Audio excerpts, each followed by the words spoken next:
Welcome back to our virtual handwriting classroom.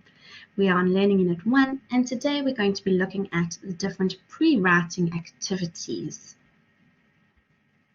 So let's start with the definitions of all of our terms. The first and one of the most important aspects of handwriting is fine motor skills, and these involve the use of the smaller muscles of the hands, and you would have covered these skills in your Creative Arts module last year and your ECTL module. So why are these fine motor skills so important for handwriting? Well, first of all, the child needs to be able to hold the writing utensils and materials, and that's going to use the finger muscles. Also, the fine motor skills helps the legibility through the ability to control the handwriting tool with speed and accuracy. Then we have gross motor skills, which you covered in your movement module. And these are the large motor skills, the large muscles of the body to perform your everyday functions. So this is your running, your jumping, your playing on the jungle gym. And these are essential for children to be able to maintain their posture, which uses the core muscles, as well as we know that these big, large muscles need to be developed before the fine motor muscles can develop. Then we have spatial orientation, which is our ability to maintain our body orientation in relation to the surrounding environment.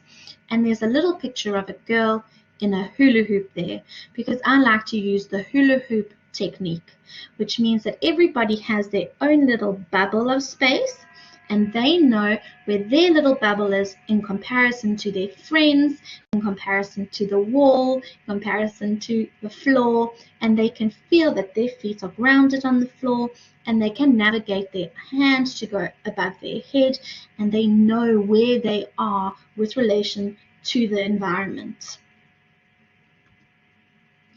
Then we have directionality, and this is the ability to know right from left, up from down, forward from backwards. And why is it important for children to know this for handwriting? We need to teach them that writing starts at the left-hand side of the page and moves to the right-hand side. And then we go back to the left-hand side to the right-hand side. Also, they need to understand that writing starts at the top of the page and moves down the page. Then we come to crossing the midline. Now, the midline is an imaginary line that divides the body in half. So you can see on this picture here, there's this line, and it's almost a mirror image of each other. And crossing the midline is the ability to reach across the middle of the body with the arms and the legs.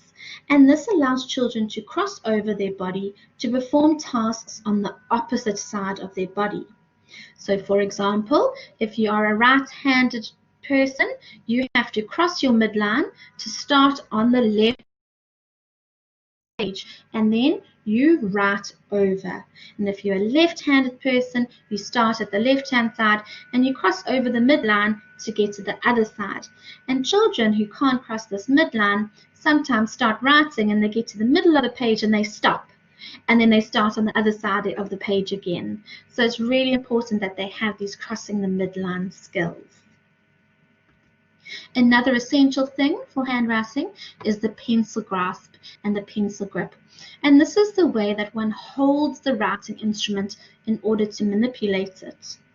Now, children go through a developmental process of this pencil grasp. So they start off at 10 months, so this is your babies, where they have this pincer grip, where it's with their thumb and their index finger. And at this point, they're using both hands. They haven't chosen their hand dominance yet. Then, at about 1 year to 15 months, they now get this palmar supinate grasp, which is the little clenched fist. And this is where it's really important to have thick paintbrushes so that they can hold it. And it's really sweet to watch the little toddlers with this grip. They're still swapping hands. Some children might have found their dominant hand already, and some children haven't. Then it moves on to this digital pronate grasp at the ages of 2 to 3. Then to 3 to 4 is the quadruple grasp, and here is where this age is where they start deciding their hand dominance, and they'll normally only go to one hand. And then by grade R, your 5 to 6-year-old, they should be in this tripod grasp, although some children will stay at this quadruple grasp, and this is a functional pencil grasp.